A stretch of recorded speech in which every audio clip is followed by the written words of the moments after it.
Welcome to My Mythical Meta, your gaming podcast that's actually your Friendship is Magic podcast. We're talking about Magic again. And we'll be talking about Magic forever.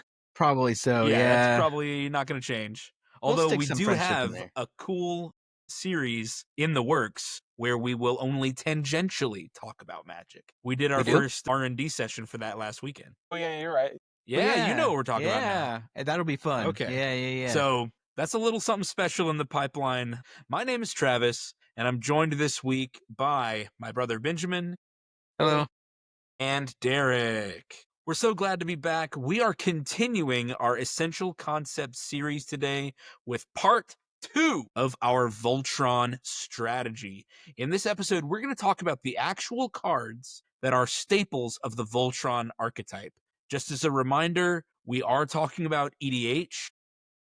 We are talking about commanders, so we're going to be talking about cards throughout the history of Magic the Gathering. We're not going to be talking about Voltron in Standard or in Legacy or Vintage or whatever, which I guess Legacy and Vintage, I guess the cards would be kind of the same, right? Yeah, mostly. I don't know who's playing Voltron in Legacy, though. Yeah, if you're playing an Infect deck or a Bogle's deck or a Hammer Time deck, something like that in those bigger formats, you're going to be wanting a whole different set of cards. And there's good cards out there, and they're worth playing, but that's not what we're talking about. Yeah, our focus is pretty much always going to be on for our commander players. Check out the link in the corner, whichever corner it is. We divide our deck building into essential categories. If you've watched any of our deck techs in the past, you know these categories by heart. And frankly, if you've watched any other Magic content, it's generally the same deck building categories that all of them have. Ramp, card draw, interaction, recursion, finishers, synergy. That's the kind of categories that we generally work with. And today, we're going to be going through cards in each of those categories that have synergy with a Voltron strategy. What kind of cards and what kind of deck building are we trying to promote here at My Mythical Meta? Yeah, so generally I like you're not always going to pick, for a fun game, the most optimal cards for your build. Some of these are optimal, and we'll talk about that. But if you have a ramp package for your deck, you could do all of the 1 and 2 mana ramp spells, and often I will recommend that. But if there are flavorful, on point, synergistic ramp cards that maybe just aren't perfectly optimized, sometimes it's still better for you, both from a fun perspective and from it triggers all my other stuff perspective, to put it in there anyway. An example that I want to give you here is Astral Cornucopia, right? It's a 3 mana at its quickest, a 3 mana rock that, and there's, if you're going to play a 3 mana rock, there's way better ones than it. Unless you're doing a charge counter. When you play it. Yeah, it's a mana lift when you play it. Which is the worst mana rock out there. Yeah, but if you're playing with a proliferate deck, a charge counter deck, an X matters deck, it might be worth putting in there. It will overperform, and you'll have more fun. And so a lot of these cards that we talk about in each category, they may not be the optimal card in every situation, but you'll have more fun. They'll trigger all your stuff. They will overperform in Voltron. So that's what that's what I wanted to point out. Yeah, that's exactly what we're getting at. The cards in here will serve the Voltron strategy well. They're going to help your commander or whatever Voltron you've chosen do its job, while also serving your other deck's required needs. Yeah. And that's what we hope to accomplish with today's episode. Yeah. And almost any deck building guide will tell you that if you want your deck to feel like it has a certain theme, you'll need about 30 cards in your deck to hit that theme. Well, if your other categories, your ramp, your card draw, your interaction, are also in that theme, you hit that 30 number much easier and can go way past it. So it gives you more flexibility in deck building if a ramp spell also helps your Voltron, because we're talking about Voltron today. Yep, absolutely. Hey, Patreon shout out to Celery. Celery! Woo! Celery. What about you, Celery?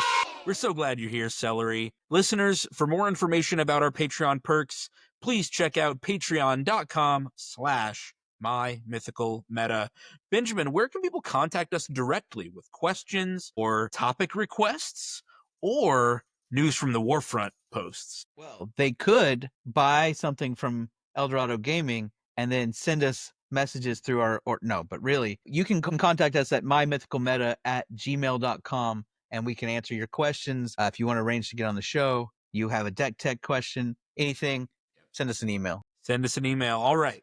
Let's get into part 2 of our Voltron Essential Concepts series episode. And the first category that we're going to talk about is actually lands. There is a set of lands that we think help to facilitate the Voltron strategy. And if your deck, if your color identity, if your mana base has room for it, we think you should give these lands a shot. All of the lands we're talking about today tapped for colorless. And that's why we're saying that you should consider what your mana base can handle in terms of adding these lands to your deck. But Benjamin, start us off with a spicy pick. Cathedral of War is a colorless land. It enters the battlefield tapped, so something to consider. But it has Exalted. So when you're getting in there with your Voltron, usually your commander, it'll just give it +1/+1. Sometimes that pushes that 6/6 to a 7/7 and gets you in that. If you watched our last episode over there, probably. If you watched our last episode, hopefully you remember that 7 is a magic number, and of course 11 is a magic number. If that +1/+1 can make a difference sometimes, so Absolutely. It's fun and it's free. It requires no investment other than coming in tapped and providing colorless. So not for every deck. You're not going to stick it in your 3 to 5 color decks, but if you're playing a 2 mana or 2 color Voltron or less, I think you can stick it in there. Yeah. This next land I have in my Rakdos Demon Tribal deck. Now, that deck is by no means a Voltron deck, but my Demon Tribal, demons love to have you pay life, which makes this land really good. And we did talk in our last episode about how giving lifelink to your commander can be a huge defensive buff. This is Witch's Clinic. Witch's Clinic taps for colorless, comes in untapped, and you can pay 2 and tap it. Target commander gains lifelink until end of turn. So you can straight up for real cheap. It says 2 and tap it, so basically for 3, you can give your commander lifelink. Right along with this, there's another land called Vault of the Archangel that also comes in untapped, taps for colorless, and if you pay 2 white, black, and tap it, so 5 total, all the creatures you control gain both Death Touch and lifelink. I mean, 5's not nothing, but it's pretty reasonable to give all of your creatures Death Touch and lifelink on a land. Yeah. That's pretty good. If your commander has trample, then that Death Touch can make a huge if your commander's got trample, beautiful. Death Touch plus trample is really a way to put your opponents on the back foot. They are going to feel helpless when a single point of damage is enough to just be able to machine gun their creatures down and to feel helpless when blocking. It just feels so good.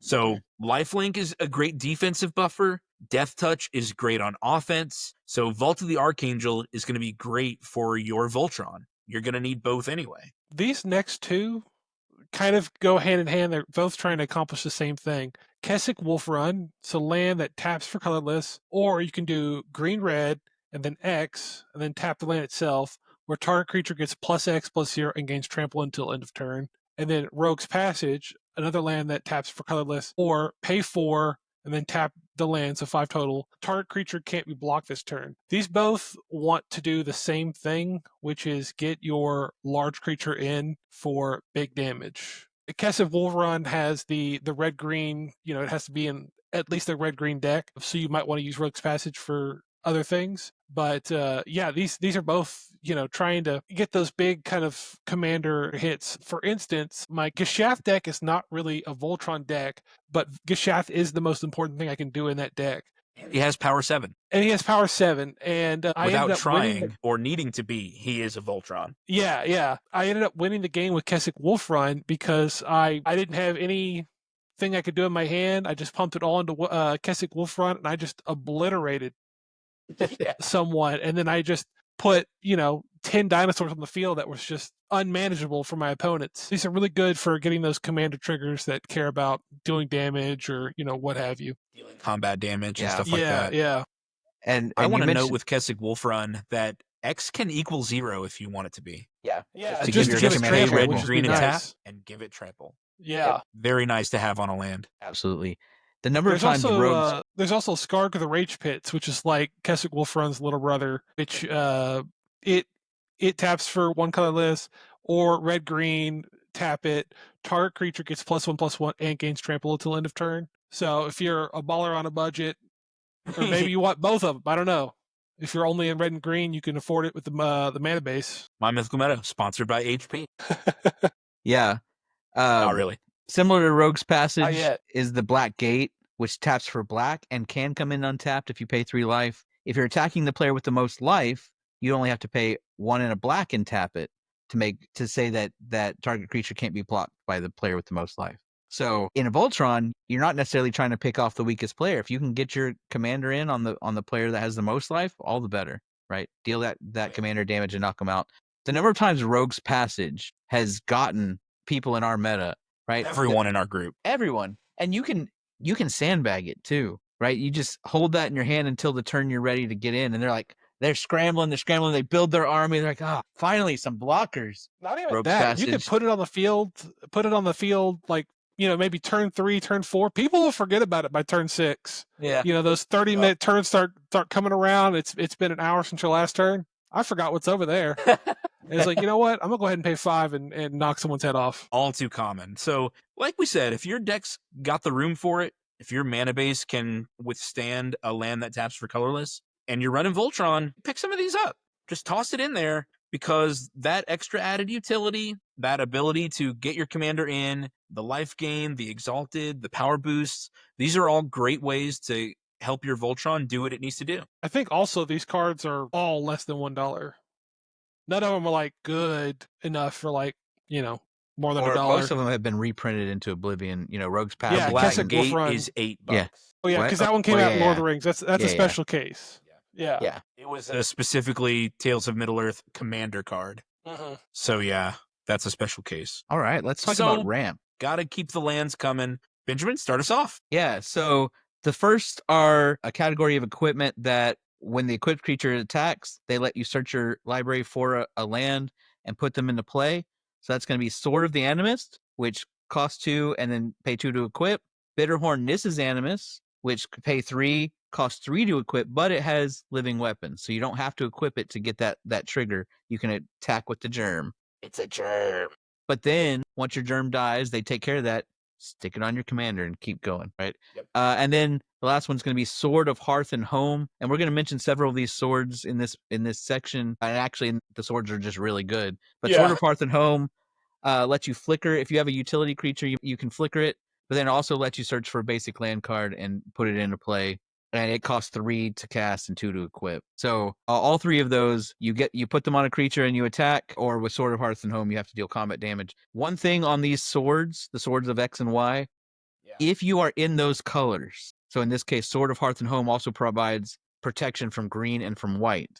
Well, if you're in green and white and you're targeting your own creature with those spells, you've got green or white auras or green or white equipment, you're not going to want to use that. Right, so I actually cut it from my Rograk and Ardenn Voltron deck because Ardenn is white, and once you put Sword of Hearth and Home, you can't target it with its ability. So just be careful, but it's really good. Green and white are some very common removal colors: Beast Within, Maelstrom Pulse, Swords to Plowshares. All those. There's a lot of good removal in green and white, and Sword of Hearth and Home lets you avoid that and get in, and then get you your ramp. So I like all 3 of those. Yeah, it's just so good to be in a deck that's not green and be able to search out your lands. Yeah. Helps you It's recast just so your commander. nice to have a colorless way to search out your land. Yeah, and I mean, also we talked about it, but every one of these swords is good because they are hitting a lot of different categories that we're trying to do. And, each one does something different, but they're all giving protection from 2 colors.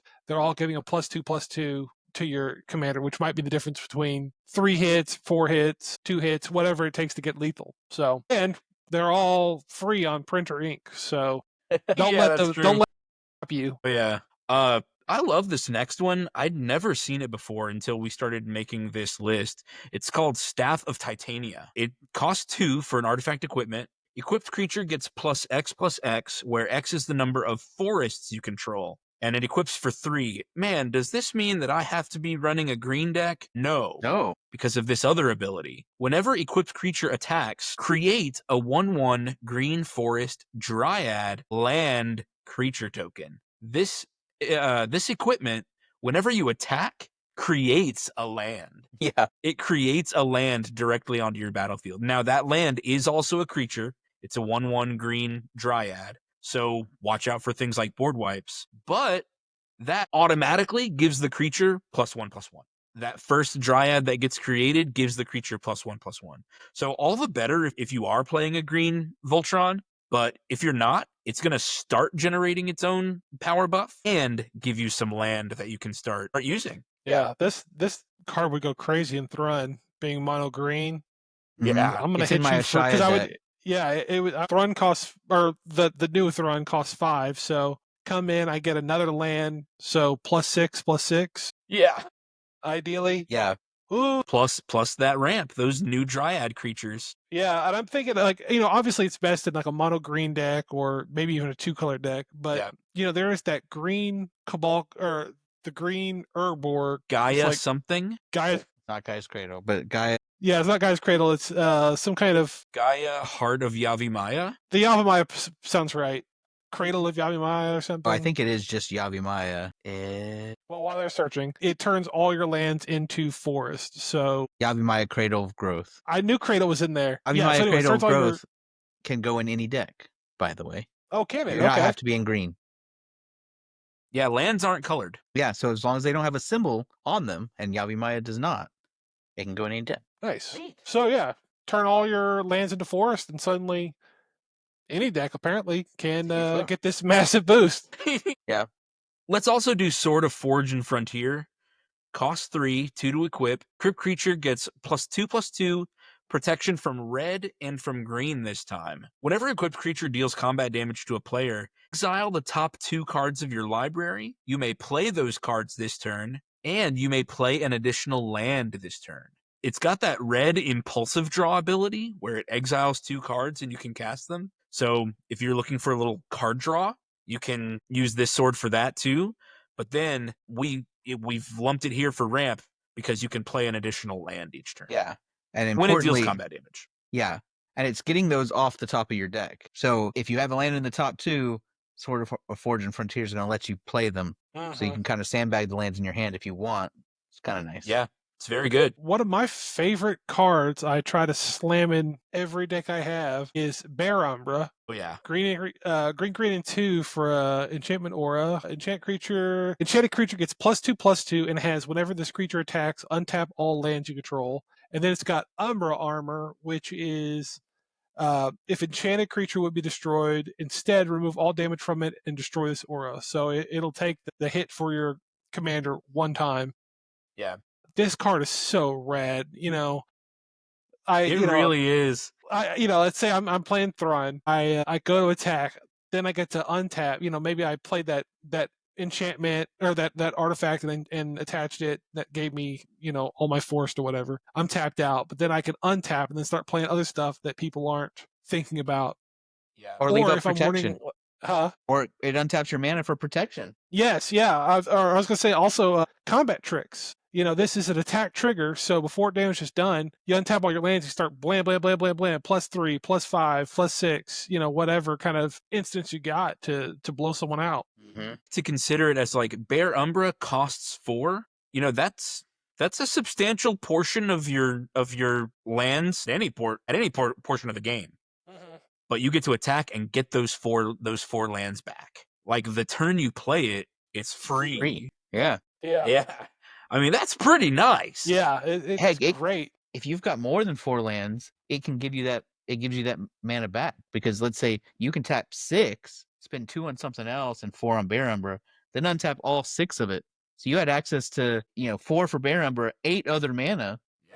Playing with 6 lands. So Bear Umbra ramped you the turn you played it. Yeah, absolutely. And then doubles your mana every other turn. Yeah. It's so much good. fun to just blow out main phase 1, attack, and then blow out main phase 2. Like, the Timmy and me just loves Bear Umbra. It's so good. Perfect card. Yeah.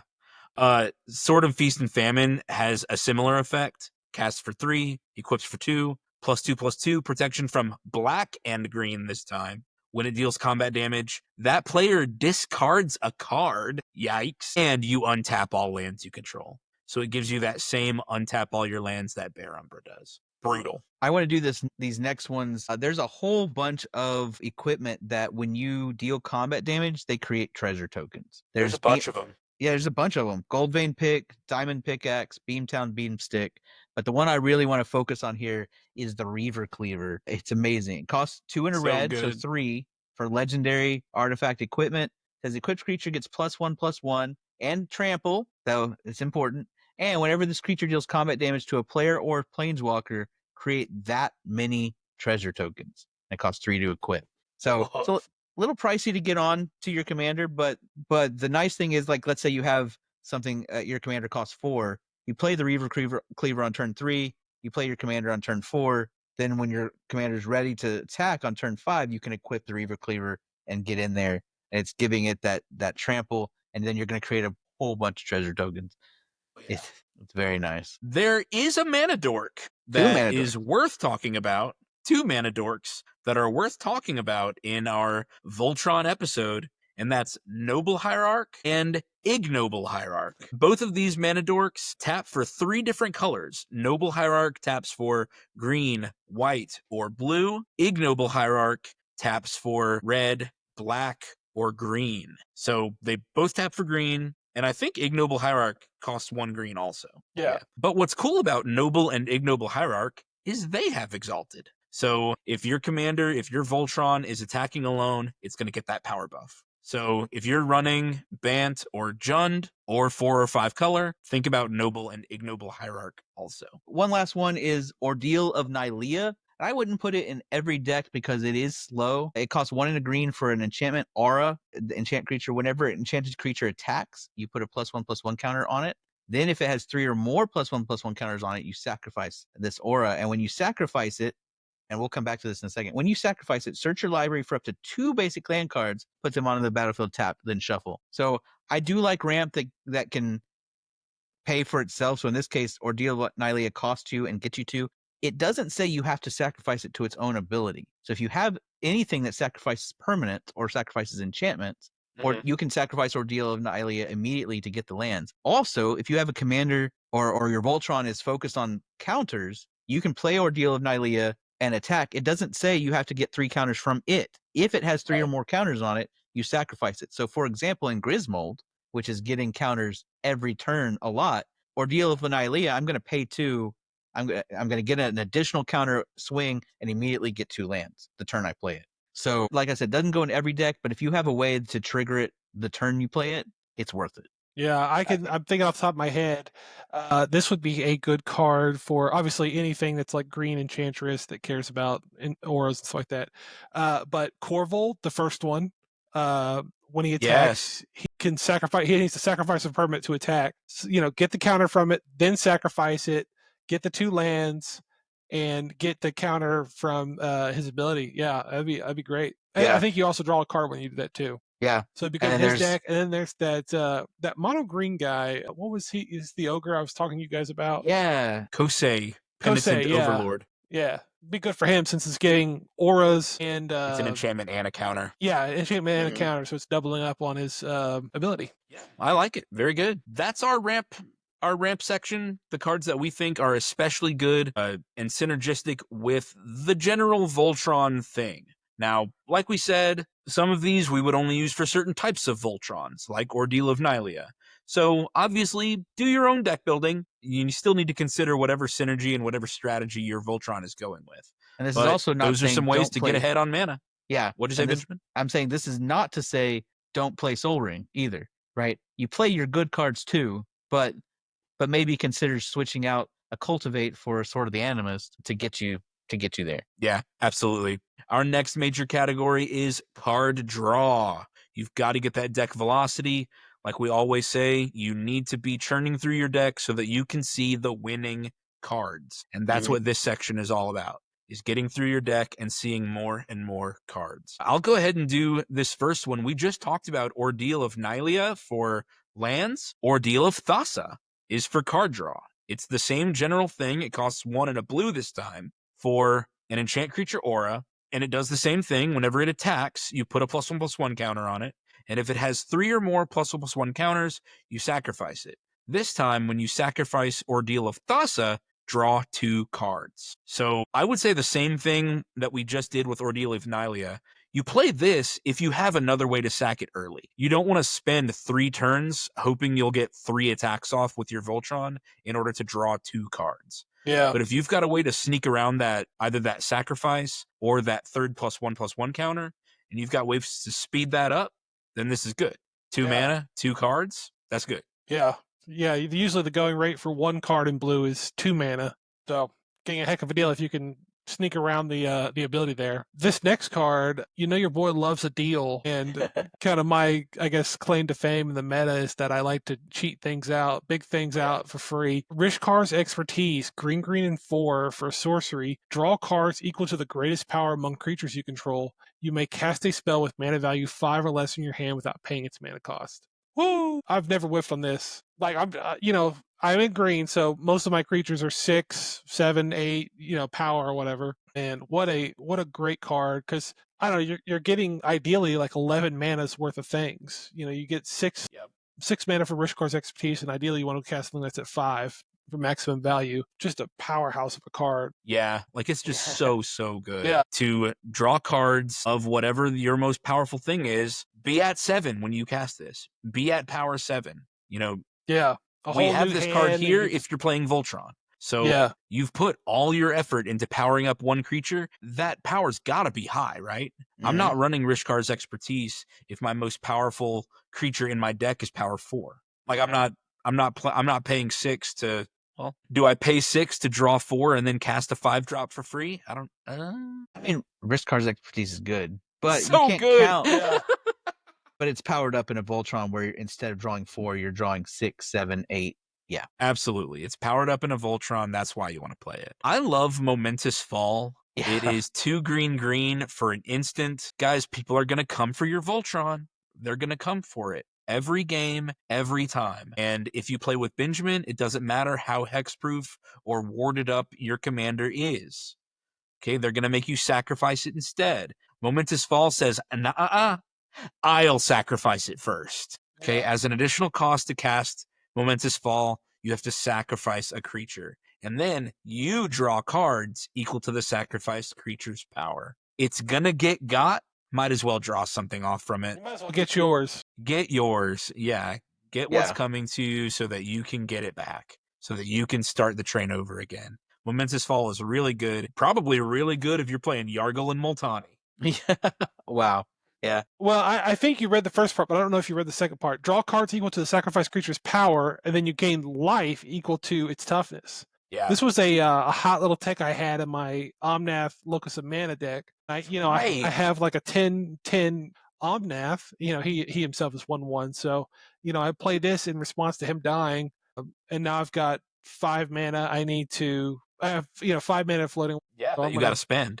Yeah, start dropping on the stuff like this, get my card back, and maybe I'll, well, I have to sacrifice him, but, maybe I'll have something to save myself. Maybe they thought they were going to kill me, but now me getting life throws off their math. Mm-hmm.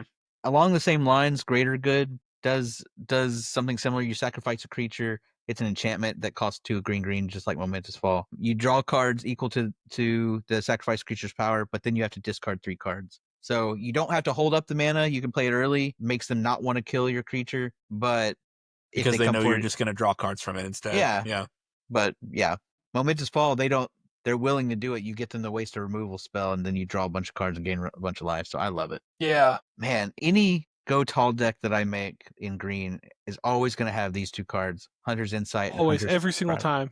Always. They're so good. So Hunter's Insight is 2 and a green for an instant. It says choose target creature you control. Whenever that creature deals combat damage to a player or planeswalker this turn, draw that many cards. So a lot of these spells that care about the size of a creature or about dealing combat damage, people can see them coming, right? The nice thing about Hunter's Insight is it's an instant, and you can wait to see that whether or not you're going to get in. If they said no blocks, you're going to hit me for 7. You're like, all right, pay 3, draw 7 cards, right?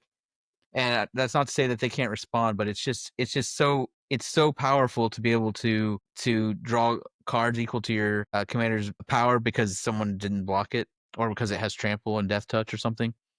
Hunter's Prowess is similar. It is a sorcery. It is telegraphed. It costs 4 and a green, so 5 for a sorcery.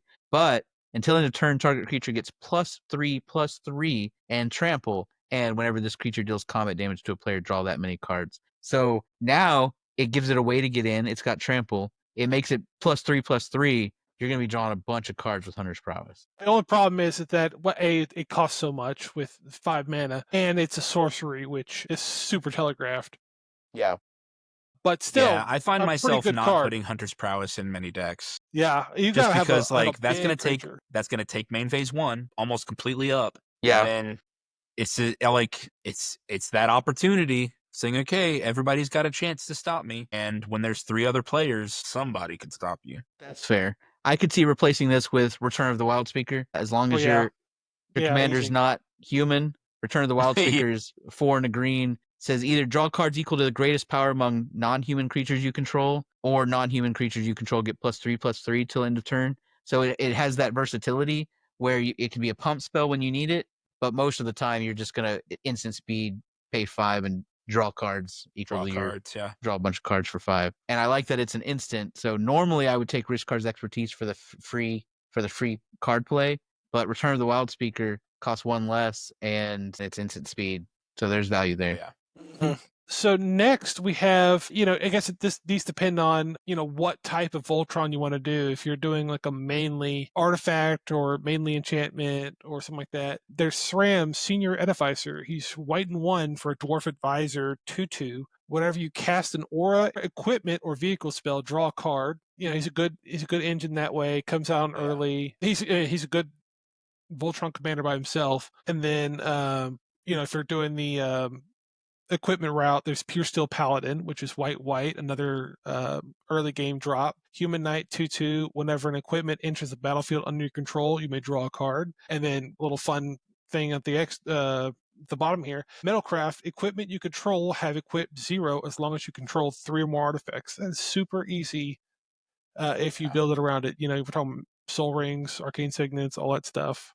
And then let's say you're doing enchantments. There are things like Sithist Harvest Hand, who is green-white. Again, another early game drop for a nymph. 1/2. Whenever you cast an enchantment spell, you gain 1 life and draw a card. I can't think off the top of my head, but I know there's more than just her that cares about enchantments coming in, drawing a card. There's lots of normal cards that... Enchantress.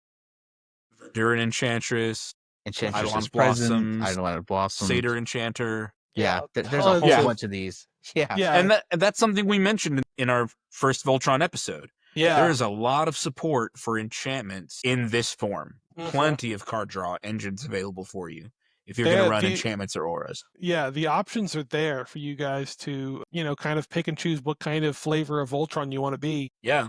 And it's been mentioned earlier, lots of equipment that has created treasure. There are also lots of equipment that allows you to what's called loot, which means draw a card, then discard a card. I know when I was a beginner player, I saw discard a card as just like a terrible cost that I did not want to pay, that I thought it was so bad to do. But the longer you play, the more you realize how great looting is, because there's almost always a better card in your deck somewhere.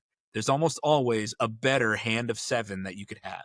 You want to always be looting. So the kind of signpost equipment that I'm going to show off here is Mask of Memory. It costs 2 for an equipment, and it equips for only 1. When equipped creature deals combat damage to a player, you may draw 2 cards, and if you do, discard a card.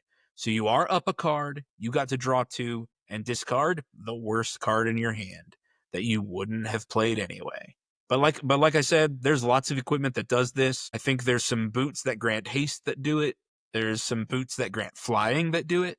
and I wish I could remember. It's probably like Winged Boots or something like that. Boots of Flying. You know what? Let me search. I mean, there's a bunch. There's like Paleontologist Pickaxe. Whenever it attacks, draw a card, then discard a card. The Ogrehead Whoa, Helm. Winged Boots is.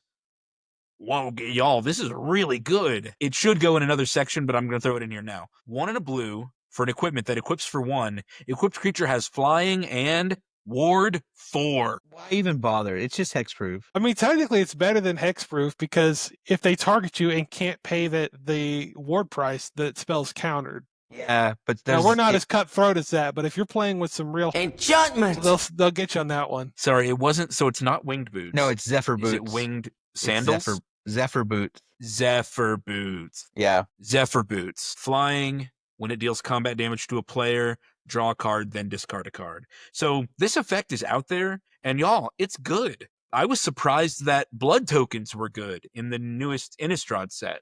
But y'all, they're good. To discard a card and keep drawing, I think blood tokens were discard a card and then draw. Yeah, not quite as good. So I guess they're rummaging. But Yeah. y'all, looting, rummaging, it's a good effect. It's deck velocity. You always want to see that next card. So I think Mask of Memory is really good. Yeah, so the last class of cards, there's a whole bunch of auras that say when a creature deals damage or deals combat damage, draw a card. Usually it's to a player. So there's Combat Research, Curiosity, Keen Sense, Snake Umbra, Staggering Insight, a whole bunch of others. Sixth Sense, I think. Yep, Sixth Sixth Sense. Sense. There are 2 I really want to highlight. The first is Combat Research, which is just really good. It's cost blue for an enchant creature aura. It says enchanted creature has when this creature deals combat damage to a player, draw a card. So the very basic effect, except it also has, as long as enchanted creature is legendary, it gets +1/+1 and has ward 1. All that for Basically 1 mana. hexproof. Yeah. For 1 mana, ward 1, +1/+1, and draw a card when it deals combat damage. That's really good. That's really good. Really and this good. is an uncommon card, Yeah. like rarity wise. Wow. Just imagine that in Tuvasa the Sunlit. Yeah. I mean, I use Yeah. this in Ivy. Yeah, and Ivy. my But goodness. Tuvasa the Sunlit Voltron, Ivy Mutate Crazy whatever it is Voltron. Ivy, Derek, your Ivy deck was so cool because I guess it's not Voltron, but it's double like Voltron. paired. Yeah. Yeah, it's like paired Voltron almost. It was pretty cool. Yeah. But yeah, Combat Research is so good. Benjamin, you said there were 2? Yeah, I also want to talk about Snake Umbra Yeah. because it has Umbra armor, right? So it's the same thing, +1/+1, and whenever it deals combat damage, draw a card, except it costs 1 and a green, right? 1 and a green or 2 and a green? No, it's 2 and a green. Dang, 2 and a green. Oh my But God. it provides additional protection because it has that Umbra armor where if the creature would be destroyed, instead you get rid of the Snake Umbra and keep going. So I like the ones that provide additional protection while drawing you a card. Yeah, for sure. So that's our card draw section. Let's move next to interaction. So we call interaction things like removal spells and board wipes. That's what we usually lump as interaction. Derek, start us off. What's one you want to hit? Well, I mean, a card that's close to my heart. I don't know if it's it's not the best card on here or anything, but Ram Through. It's a cute little card. good. Green 1 for an instant. Target creature you control deals damage equal to its power to target creature you don't control. If the creature you control has trample, excess damage is dealt to that creature's controller instead. Getting trample in green is super easy already. So usually you're doing the second effect always. But man, talk about like, hey, they've got a problem creature that I can't deal with. Yeah. Like they won't block, they won't attack. I can't kill it. So gotcha. Ram through. And I mean, with the Voltron commander, sometimes you get up to like 10, 15 power. I don't, maybe even 20 power. It's not ridiculous. Maybe you're like, I gotta get this game over with, or I gotta like really wipe this player out before, maybe like you do this during combat phase when they say, I don't block or, whatever, or I'm blocking with this, that, or whatever. And you use this on a 1/1 creature, hit him for a lot of damage, and then you finish him off with your commander. Yeah, with your combat step. You just mentioned in your description of Ram Through, like, it's not uncommon for our commanders or the creatures we control to get 15 or 20 power. And I wonder if listeners are like, wow, that seems crazy that they think it's easy to get to 20 power, or if they would agree. And as a way to kind of back up what Derek is saying, I want to point way back in the archives before we were doing video recording. So if you're interested in just listening to an audio podcast, we had a competitive league for about 6 months last year that we called the Ascension Classic, where we assigned point values to different achievements in each game. And getting a creature with power 20 or greater was worth 3 points for each match. And the other one that was also worth 3 points was getting 20 creatures on the board. So for our meta, again, this may not be for all Commander players everywhere, but for our meta, that is just how we play. We build big armies and big creatures. And so for us, when we play together, Ram Through is a good card. It may not be a good card in every pod you play with, okay, or with every deck you build, but the way we play, Ram Through is really good. Yeah. Yeah. I say it's easy. It's not easy, but there are cards like we talk about the Staff of Titania, which gives you +X with number of forest. There's Blackblade Reforged. There are things that give you these huge bonuses, like Ancestral's Mask or whatever. Ancestral Mask. Ancestral Mask, yeah. Like, it's not impossible. It's just the bigger your creature gets, the more likely it is to be a lightning rod for all the removals. Precisely. Yeah. Yeah. Going along with this, like, what can I do when my creature gets power 20 or whatever? I love Chandra's Ignition. Woo, yeah. Talk about finishing it a is game. so good. Such a powerhouse in my Kresh the Bloodbraided deck, where Kresh is getting +1/+1 for each creature that dies. Oh my god. Chandra's Ignition. 3 red for a sorcery. Target creature you control deals damage equal to its power to each other creature and each opponent. So if your creature is already big enough, if it has power big enough, higher than somebody else's life total, Chandra's Ignition just finishes them off. Yeah. Like, I used to have a that's, feather like, deck. the board wipe is nice. Yeah. But to be able to just knock players out coincidentally, so good. Yeah. I used to have a feather deck, and her thing is a spell has to target her or a creature or whatever for it to go back to your hand. And man, talk about a showstopper. Using this, wipe the board where only she's left. And then you get it back. in your hand. Yeah, I put it back in my hand and just blam, blam, blam. Wow. That is disgusting. That's so good. Feather plus Chandra's Ignition. That's insane. Yeah. All right, Benjamin, your turn. Pick a good one. All right. I'm kind of partial to the Vows cycle, and then there's another cycle that's similar. What are they? That Is it the Impetuses? Impetuses. goad? There you go. Yeah. Okay. So these are available in every color. The Vow cycle all say enchant creature, and enchanted creature gets a buff and can't attack you or a planeswalker you control. So, for example, Vow of Wildness costs 2 and a green for enchant creature. Enchanted creature gets +3/+3, has trample, and can't attack you or a planeswalker you control. So these are modal. You can put them on your own creature, right? +3/+3 and trample is great on your Voltron. Yeah. So it's what you want, right? And so what if your Voltron needs to get bigger, if it's early on in the game and you haven't attached anything yet, and this is what you drew in your hand, play it. Your Voltron wasn't going to attack you or a planeswalker you control anyway. So that downside. But also, if someone steals your commander, they wouldn't be able to hit you back with it. That's right. Yeah, so it's kind of a built-in protection there. But you can also use this as a way, if someone's got, an indestructible, like a Blightsteel Colossus. Somebody they cheated a Blightsteel Colossus into play, and you're like, all right, it's coming. Yeah. Who can stop me? Someone's about to die. Yeah. You can stick your Vow of Wildness on someone else's creature, and then that creature can run amok. It's got +3/+3 and trample. It's taken out your opponents, but it can't come after you. So it's just got to sit there. So to me, that's better than removal, because it's helping your game plan. It's going to knock out your 2 other opponents, and then it still can't come after you. Yeah. So I like these as being able to do double duty there. Now they can do what your Voltron wants, or they can protect you from somebody else's big threat. Yeah. The Impetuses aren't quite as good because it goads the creature, which means that after they've knocked out your opponents, they can come after you. And if you want to put it on your own creature, you're forced to attack. Now, normally that's not a problem. But every once in a while, you may decide that it's the best strategy to hold back your commander to block, and the Impetuses wouldn't let you do that. So they're a little worse on both ends, right? They can attack you once they've taken out your opponents, and your own creature would be forced to attack when you play it. But they do provide, I think, some interesting bonuses as well, and they can at least stall the big creature until later. But I'd prefer the Vows if I had to choose. Yeah, I like them too. I'm going to hit a board wipe. A board wipe that is good, I think, for Voltron is the Mandate of Abaddon. Mm-hmm. Mandate of Abaddon is 3 and a black. Choose target creature you control. Destroy all creatures with power less than that creature's power. This is really nice because if you are the Voltron and your creature really is the strongest creature in the game, then you're going to succeed in wiping out every single other creature on the board. Like, there are some white board wipes that say each player picks one creature. I think one is called Single Combat, Divine Reckoning, Fortunate Few.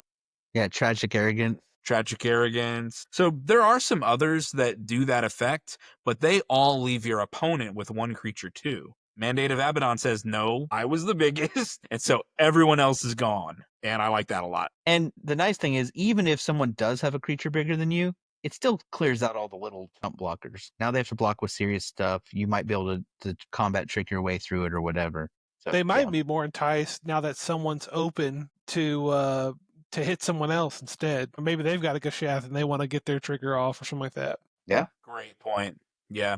Derek, your turn. Yeah, I mean, y'all know it's going to be Shadow Spear. Yeah. Artifact equipment for 1 colorless. It equips for 2. Equipped creature gets +1/+1. Has trample and lifelink. Then I can pay 1. So good. Permanent your opponent's control, lose hexproof and indestructible until end of turn. Hey, does your meta run Avacyn Angel of Hope? Like ours does. Shut her down for 4 total mana. Yeah. Shut her down forever. Yeah. What's the even cheaper one? Bonds of Mortality? Bonds In of green? Mortality. Yeah, it's green and 1, and I think it costs 1 green to get rid of at least indestructible. I don't know if it gets rid of hexproof. But yeah, giving you trample, lifelink. It does. It's helping you, and it's +1/+1. So it's making you bigger, helping you get in, and it's helping you survive crackback hits. Mm-hmm. And then if you got any problem like, oh, I've got to get rid of this creature, but they have their keywords that they're trying to protect with hexproof and indestructible, say not anymore. This card does a lot. Not remove ward. Dang. I don't know. Seems like ward might be better to me. Oh, man. Yeah, I knew you were going to grab Shadow Spear. Like, so that second ability, pay 1, permanents your opponent's control, lose hexproof and indestructible until end of turn. Obviously, that's just good. Like, it's good to be on the offense, to be able to pick off your opponent's pesky stuff. But if we're talking about Voltron, then cast for 1, equip for 2 to get +1/+1, trample, and lifelink. It's like you're getting a third of a Loxodon Warhammer. Yeah. Which is good. Like, those keywords are just so good. Yeah. For all the reasons that we talked about last Voltron episode. And then you just have that removal assistance tacked on there for no reason. It's just awesome. Yeah.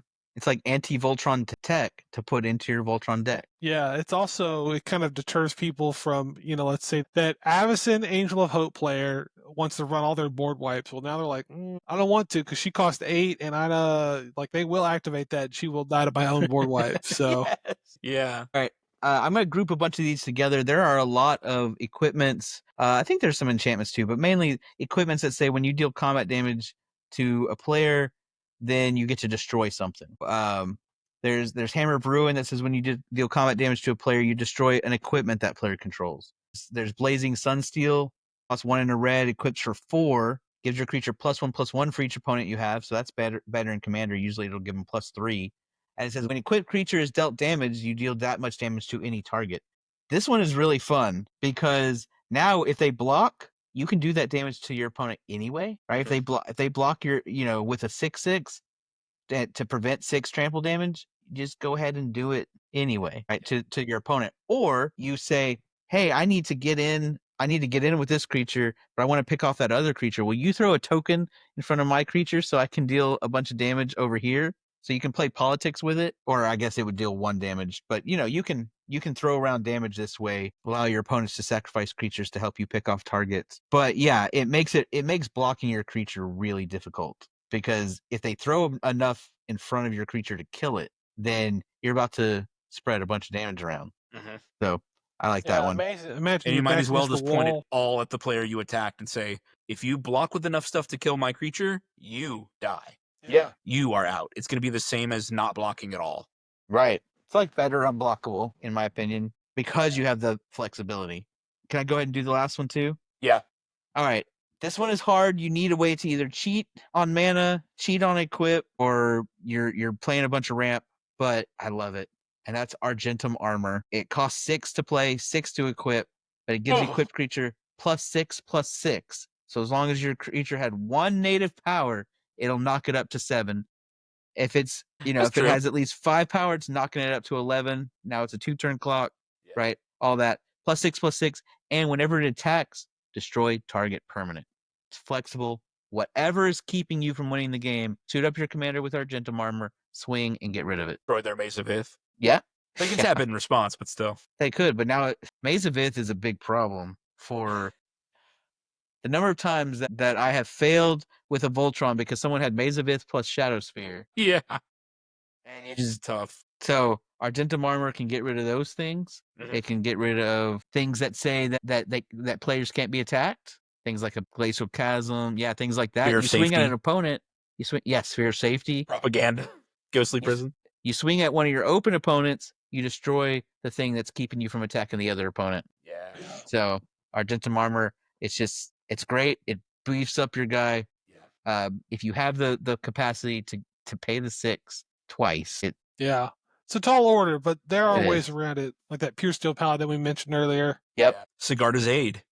Equip Yep. it for free as soon as it comes in. Absolutely. If you've got I would also say it's worth 12 if you've got like an Ishin or something that'll double up the trigger. Yeah. Then Or that's- multiple yeah. combat steps. Multiple combat step. Yeah. Then, taking 2 turns off to destroy 2 permanents. Well, destroy target permanent costs 7 typically. Cost So- 7 colorless, yeah. So now you're getting a discount if you can destroy 2 on the first attack. Yeah, so this section about interaction and removal, I mean, the game hasn't changed just because you're playing one creature, and your opponents are still playing normal commander where they've got lots of stuff on the board. They're not putting it all in one creature, or maybe they are. We did get one comment about somebody saying that their group likes to do anime cage match where they all play Voltron decks. That's cool. That'd be fun. Yeah, that is that would pretty be. cool, where they just do 4 Voltron decks against each other. But remember, like we said in part 1, the Voltron is going uphill. You're trying to do the one creature beef up while everybody else is diversifying their portfolio in order to build a strong board. So you've got to be able to pick apart the weaknesses in their game plan. And any of the cards that can pick apart their game plan and beef up your creature, we think are really good. Our next section is protection and recursion. You've only got one creature. You've got to make sure it stays. You've got to make sure that it can stay on the board, protect it, revive it from death. You got to find a way to keep your threat on the board as it goes against removal after removal after removal. Derek, start us off. Yeah, What's one you so like? I just played my Ivy deck against these guys a couple days ago, and she's kind of like, like we said, it's like kind of like 2 Voltrons. And I mean, I know you guys were throwing out removal back to back to back, and she was just eating them. And I was using cards like Snakeskin Veil, 1 green So for an good. instant, put a +1/+1 counter on target creature you control. It gains hexproof until end of turn. There's cards like what else did I do? Tameo Safekeeping, Tyvar's Last Stand. Things that make it hexproof and or indestructible. Tyvar's Last Stand has an X in the cost that can help you bump it up as a big hit. I mean, these Family game. cards do so, like, it throws off someone's whole game plan. And now, I've got hexproof or indestructible. I mean, I think To be able to counter them for just 1 green or Yeah. 1 blue or 1 white. Don't forget that white has a whole suite of these cards where it's like protection from a color, which is really cool because it can make a creature unblockable, or it can make their creature be able to block with impunity. So really go through your options for your 1 mana protection spells. I feel like just about every color's got them. Yeah. In our game, you would cast some kind of board wipe. Was it like Martial Coup or something? You had wiped the board, and because I had, I think, Tameo Safekeeping or Tyvar's Last Stand, I made her indestructible for 1 green mana. She was the only. Are you talking about me or Benjamin? I think it was you. You had tried to do Yeah. a board wipe, and I made her indestructible for 1 green mana, and so I was just on the field swinging still. It was Starstorm. Starstorm, that's what it Starstorm, was. Deals yeah, X that's what it damage was, to yeah. each creature. Yeah. Okay, I really like all the instants that make all your stuff indestructible. The Boros Charm, Heroic Intervention. I guess similarly, you have Teferi's Protection. Mhm. These are ones that won't only protect your commander and give it hexproof and indestructible, but also protects all your auras, equipments, the lands we mentioned earlier. If you've got pieces that you've put together, these are just instant speed. Oh, you played a Vandal Blast? Boros Charm. Heroic Intervention. Yeah. 2 mana, 2 mana. whole board protection. Yep. So good. So we did talk about a major weakness of lots of Voltrons. Say you've got your hexproof, you've got your ward, you've got your indestructible. What about being forced to sacrifice that creature? Being forced to sacrifice the one thing you've got on the board?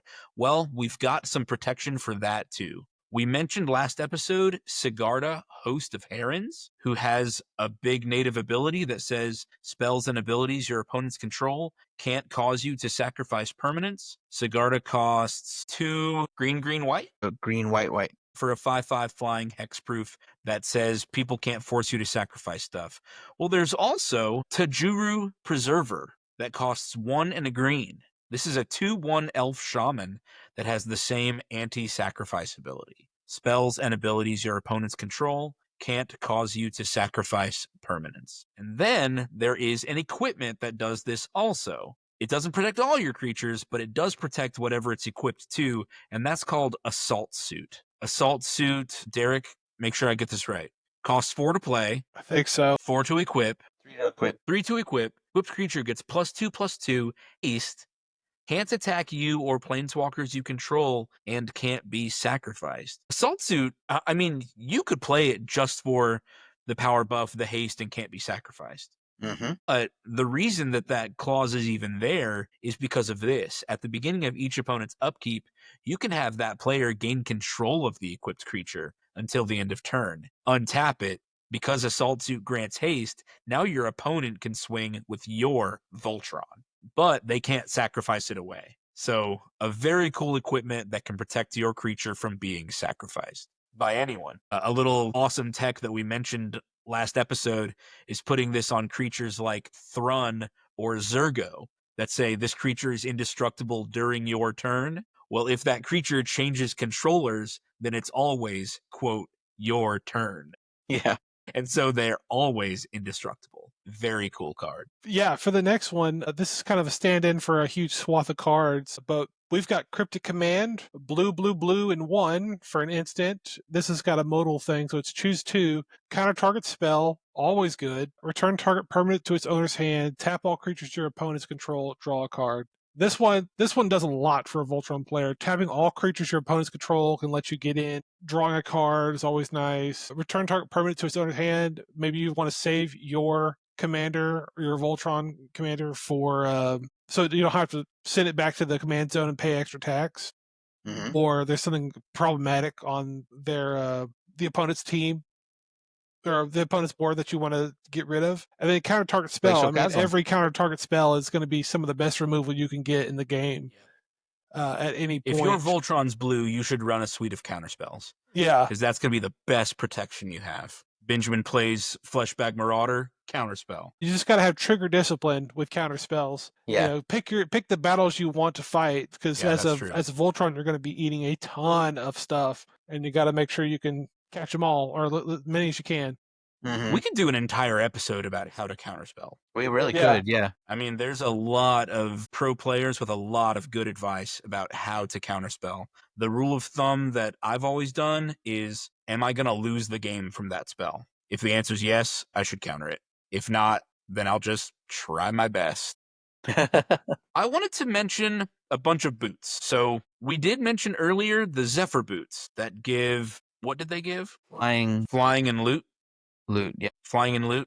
So Voltrons love boots. You should Better make hope you have sure that enough your legs. Voltron has got great boots. There's one pair of boots that you should not give your Voltron, and that's Lightning Greaves. Okay? But my mythical meta, why wouldn't I want Lightning Greaves? Lightning That's the Greaves, best one. Lightning Greaves is so good in It is. any other deck. It costs 2. It equips for free. Equips for 0. It gives equipped creature haste and Shroud. Blah, blah, blah. We don't want Shroud.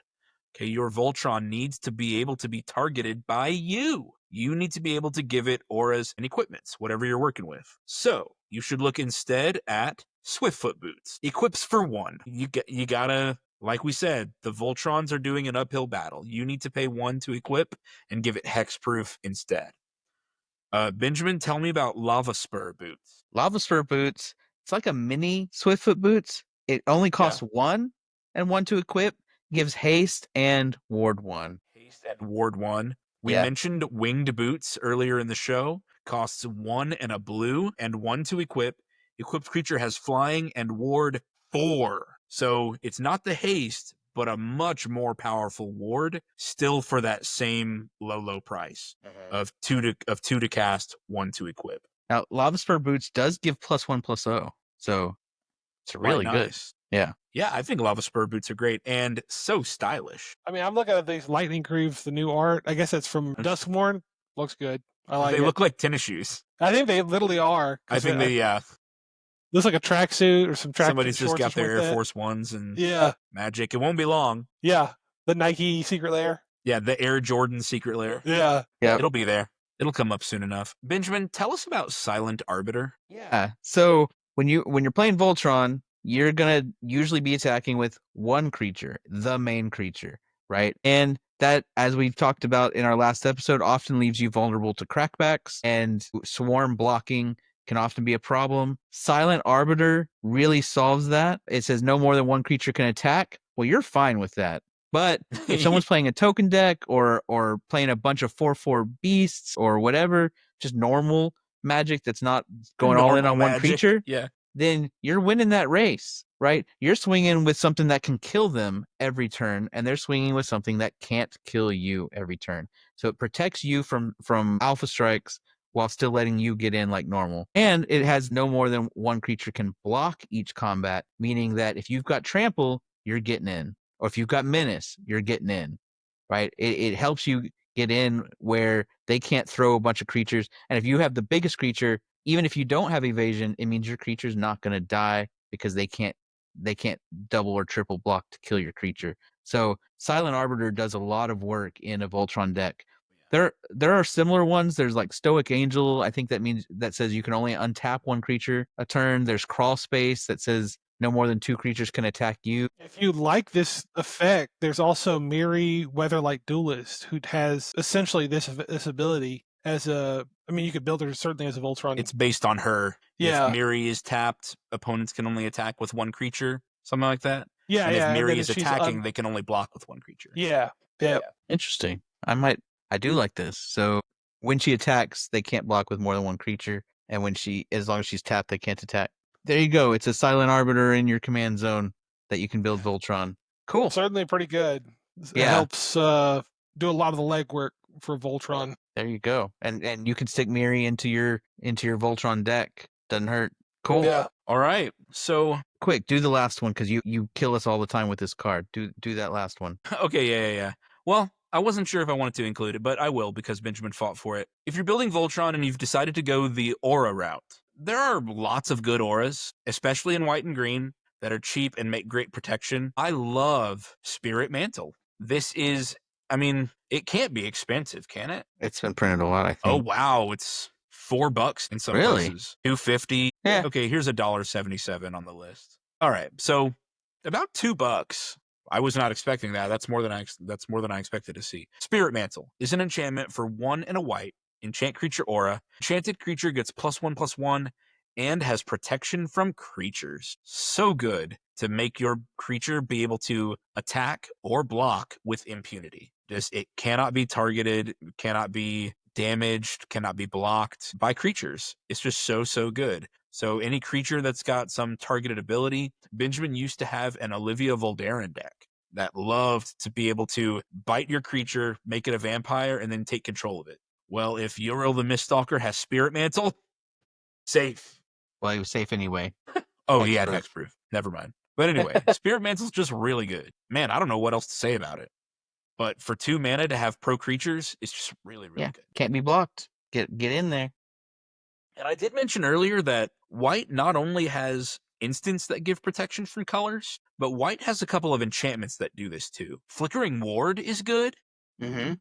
Flickering Ward is great because, especially for Enchantress decks, Flickering Ward, I guess let me look it up. I hadn't thought of it before, but Flickering Ward costs a white mana. When you cast it, when it enters, choose a color. An enchanted creature has protection from the chosen color. And this effect doesn't remove Flickering Ward, so that means you can still choose white. So that's just good. You can give it protection from a color. But then you can also pay 1 white to return that aura to your hand. So then you can pay a white to cast it, pay a white to return it. Say you've got 2 enchantresses on the board, Eidolon of Blossoms plus Sithis Harvest Hand, and you just need some card draw. Cast Flickering Ward 2 times and get your card draw off of it. Nice. I used to have it in my Daxos the Returned deck in order to get my experience counters up.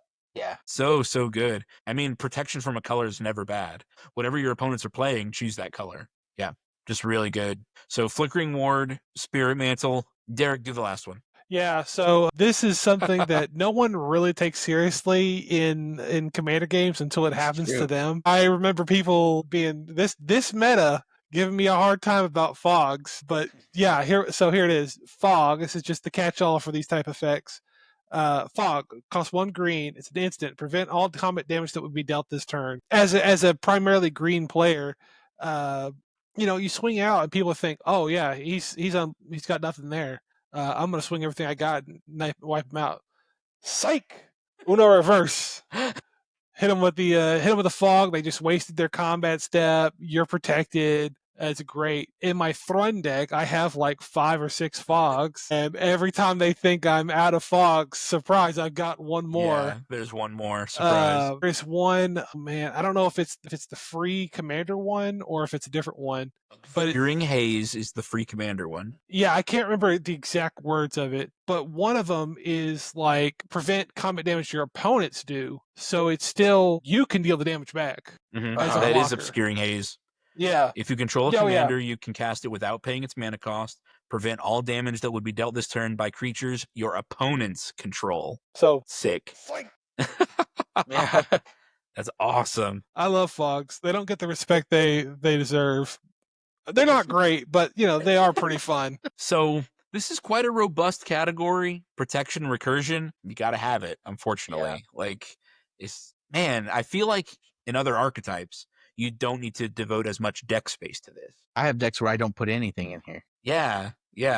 But in a deck like this, it's just so pivotal to your entire game plan to have your one creature survive. We already talked in part 1 about how this is a time hungry strategy. You need that one creature alive for many turns in order to win. And so you've got to devote some deck space to protecting that creature. Yeah. I mean, luckily you're not running a lot of creatures, so these categories can really eat up a lot of that space. And I mean, you need more than you think you're going to need. So however much you have, put a little bit more. Put a lot of ramp in there because you're going to have to keep casting your commander over and over and over. Doesn't matter how many of these cards you have for protection. It's going to get removed eventually, and it's going to get expensive. Yep. All right. So our last category is granting power and keywords. We talked about how it says knocking someone's whole head off. Okay. Yep, that's this category. Is knocking someone's entire block off. Or roundhouse kick someone in the chest. We talked about how important it is to get your creature up to power 7, and we talked about how just about every keyword is going to help your Voltron do its thing. Some are more important than others, but you've got to get, what did we say? Hexproof, Indestructible, Vigilance, Lifelink, Double Strike if you can, Infect if you can, Unblockables in some way, Flying, and you've got to be able to pack all of that onto one creature. And so what we've come up with are mostly equipments, an aura or 2, but mostly equipments about how to ramp that power up, past 7. You got to get it to 7, but every point matters past 7. You got to get all the keywords you can. And we have kind of curated a collection of what we think are the best equipments and the best ways to pile keywords onto your creatures. Benjamin, start us off for this one. I put this in any deck. Blackblade, Reforged. If I'm playing lands, if I'm going tall, It's a 2-mana equipment that equips to a legendary creature for just 3. If you want to equip it to something else, you got to pay 7. But make your commander Never. No. Your command, so it costs 2 to play, 3 to equip to a legendary creature. An equipped creature gets +1/+1 for each land you control. So it gets wild. It's a Especially, showstopper for sure. yeah. And as soon as you equip it to your commander's going to have more than 7 power. Almost always. It shortens that clock so significantly. There's a couple other equipment that we'll talk about that can get them even bigger. But this one's just consistent because every deck is playing those lands. I'd put it in any Voltron deck, honestly. Yeah, you don't have to build around Blackblade Reforged. Yeah, it can be really good if you do. And you could be mana starved and you're in the late game stuck on 4 lands and you've been playing off mana rocks and stuff. Okay, paying 2 to play and 3 to equip for +4/+4 is fine. Yeah. Like, it's valuable. So, yeah, I'd put it in any Voltron deck that can...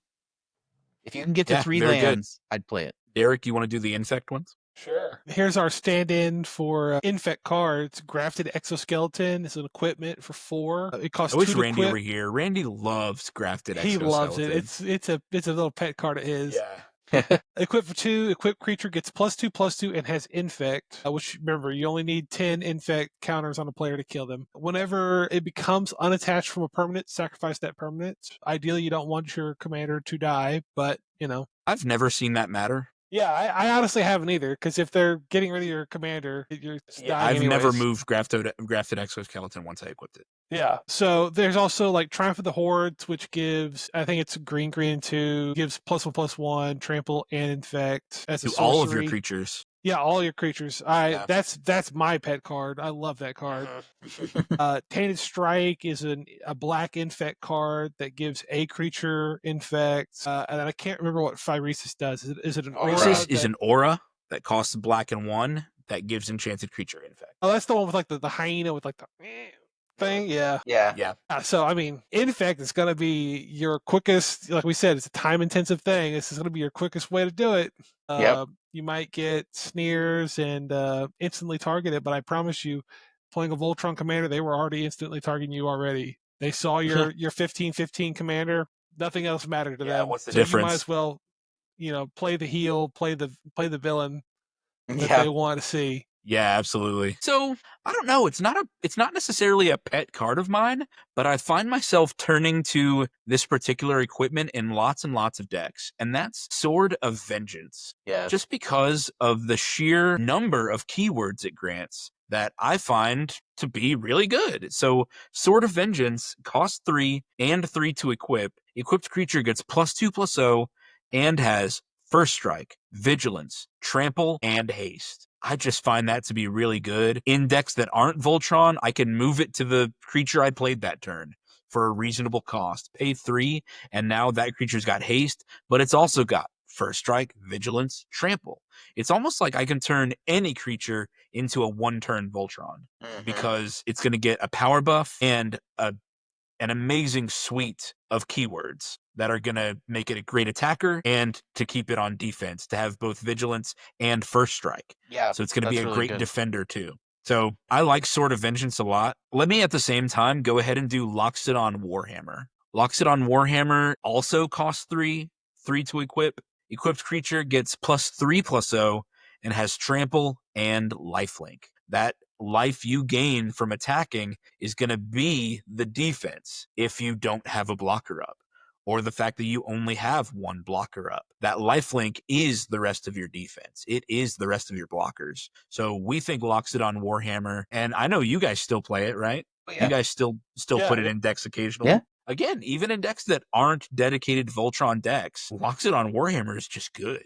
Yeah. In I mean, any deck that has a decent sized creature. yeah, along those lines with Loxodon Warhammer is Basilisk Collar, which gives Death Touch and Lifelink. Yes. And I think it equips, it's like a cheap equip.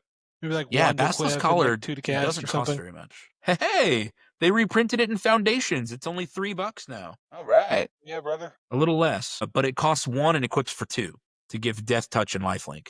Yeah, very good. Benjamin, grab another one. Okay. There's a lot of good equipment out there that provides indestructible. You've got Mithril Coat that has flash.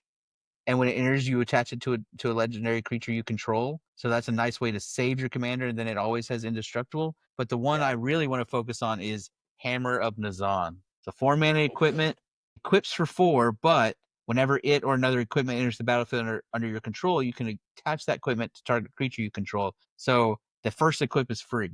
So it costs 4. An equipped creature has +2/+0 and indestructible. If you have a way to get this reliably, which doesn't Nazan fetch Hammer of Nazan? Yeah. Nazan himself fetches Hammer of Nazan, but there's always Steel Shaper's Gift, which is a 1-mana tutor. It costs 1 white in order to search out an equipment. Mm-hmm.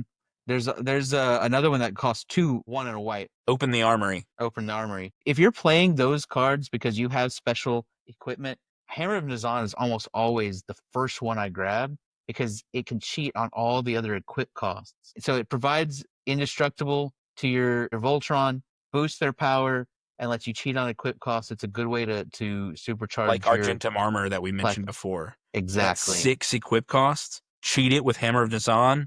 Yeah. Beautiful. And yeah. The hammer, what's the Colossus hammer? Colossus Hammer. Costs 8 to equip, but only 1 to play. If you've got Hammers of Nazan, something's getting +10/+10. Yeah. So Hammer of Nazan helps you cheat on those costs. So that's a good way to load up your Voltron with keywords and power boosts while also protecting it in the process. Definitely worth getting. Derek, can I do Nettle Cyst? Sure, take them both. Kind of in the same vein as Blackblade Reforged is Nettle Cyst. Nettle Cyst costs 3 and costs 2 to equip. It has Living Weapon. It comes in on a germ first. But the power boost it gives, equipped creature gets +1/+1 for each artifact and or enchantment you control. If you're playing a Voltron deck where this is already your plan, then Nettle Cyst is a cheap way to just get that raw power and toughness boost. So I like that a lot. And after Nettle Cyst, we also have Batterskull, another living weapon. Has the price on Batterskull gone down? Yeah. Yes. For less than $5, Batterskull, because I had that idea for a living weapon deck. So I need to get a Batterskull for that. Batterskull costs 5 and equips for 5. But y'all, equipped creature gets +4/+4 and has vigilance and lifelink. Whatever creature you equip it to becomes the best blocker, a great attacker, the best life buffer that you can create. Like, this is really good. And you can pay 3 to return Batterskull to your hand. So as soon as someone realizes that +4/+4 vigilance and lifelink is an incredible combination for you to have on your Voltron, you can pay 3 to save it. Very, very good. Derek, take the last one. Boy, Yeah. this is one of the staples. If I had a spell book, this would Yes. probably be one of them. Rancor, 1 green for an enchantment aura. Enchanted creature gets +2/+0 and has trample. And when Rancor is put into a graveyard from the battlefield, return it to its owner's hand. Wowie zowie, what a great way to just get some quick, fast trample on there. So good. Like, I've been playing this card since I started playing Magic, I think. Like, I think I had this card in my first Crush the Blood rated deck. Yeah. I mean, I learned about it from when you taught me. You had the mono green Nylea deck, and I was just like, wow, this is the best card ever. I don't know why I would have had this deck in Nylea, since Nylea gives all creatures you control trample, but maybe I'm making it up. I don't know. No, it makes sense. I don't know how else I would have learned about it. Yeah. I mean, it follows the timeline. Yeah. But yeah, Ranker's just so good to be an aura that returns to your hand whenever the creature is destroyed. Like, that's just so good to have that backup. Yeah. All right. Man. We did it. Yeah, that was a lot of cards. Use this list to fill in the spaces that your deck needed to be doing already. Your deck needs to be ramping, drawing cards, like we mentioned, protecting your commander and getting that power boost. Well, do that while serving your Voltron game plan. When the cards in your other categories, your ramp, your card draw, whatever, serve your game plan, it makes it easier to hit that critical mass. It gives you more flexibility in your deck building. It allows your deck to feel more focused and unique. Let's just put it this way. When you're building and you have your 10 ramp cards and your 10 removal spells and your 10 card draw spells, and they're always the same, they're the exact same because they're the most efficient ones, then every deck that you play is going to play the same, and you're going to have your synergy cards are going to be separated. But when your synergy cards and your ramp spells and your card draw spells blend together, you have a lot more freedom to build the deck the way you want it. And it'll feel unique. It'll feel like you're doing the thing your commander wants to do. And I don't think you don't sacrifice that much power, I don't think, because you make up for it in synergy, in my opinion. I agree. Like, Randy's mentioned the deck building challenge or the experiment he wants to try, and he's not here to defend himself, so if I get it wrong, then that's too bad. But this idea of building lots of small deck shells, building his own jumpstart set, basically. Yes, I want to build, a black half of a deck that does this, a red half of a deck that does this, a green half, a white half, and a blue half. And then at any moment, he could say, what color pair do I feel like playing? Azorius? Let me grab my white and blue halves and play.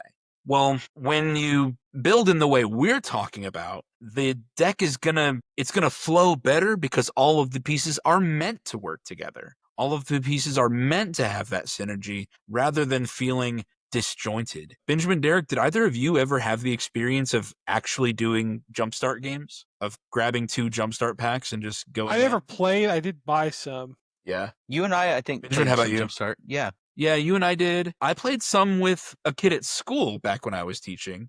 We did a couple jumpstart games, and it was definitely a fun experience, but not something that I want all of my commander decks to feel like. Right. Yeah. Because It's just as I was playing those jumpstart games, I was like, I could draw the card and realize what pack it came from and be like, man, I need to wait until I get another card from that pack for this card to do anything. Yeah.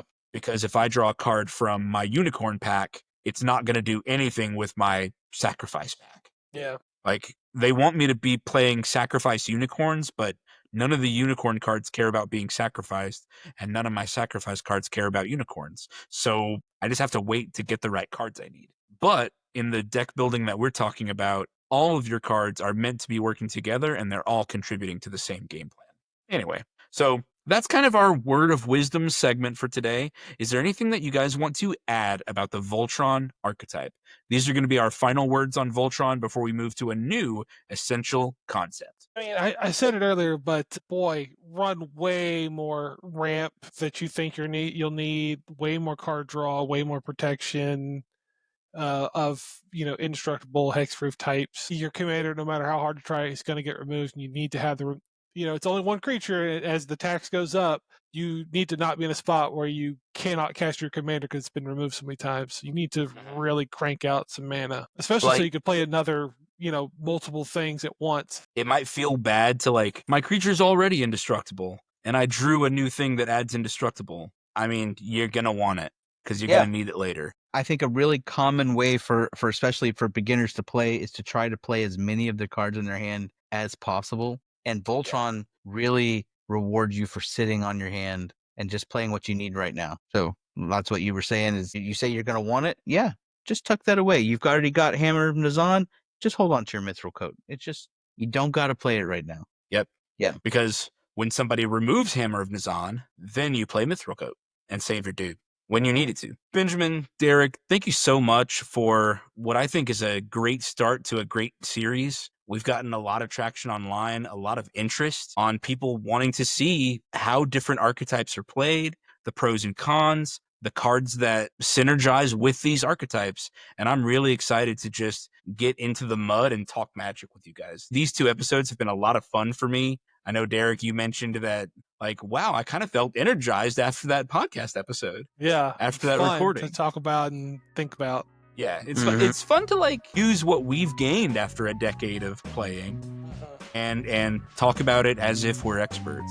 I don't know if we are, but in our meta and in a group of 3s, I think we've got good advice. So this has been a ton of fun. If you're interested in checking out our Patreon, you can find us at patreon.com/mymythicalmeta. Benjamin, how can people ask us questions directly or comment or make requests for future episodes? mymythicalmeta@gmail.com. Yeah. Thank you so much, Benjamin, Derek. Thank you guys for being my great friends. Adios. See ya. Bye, guys. This episode was sponsored by Eldorado Gaming. Use the promo code META for 10% off your order.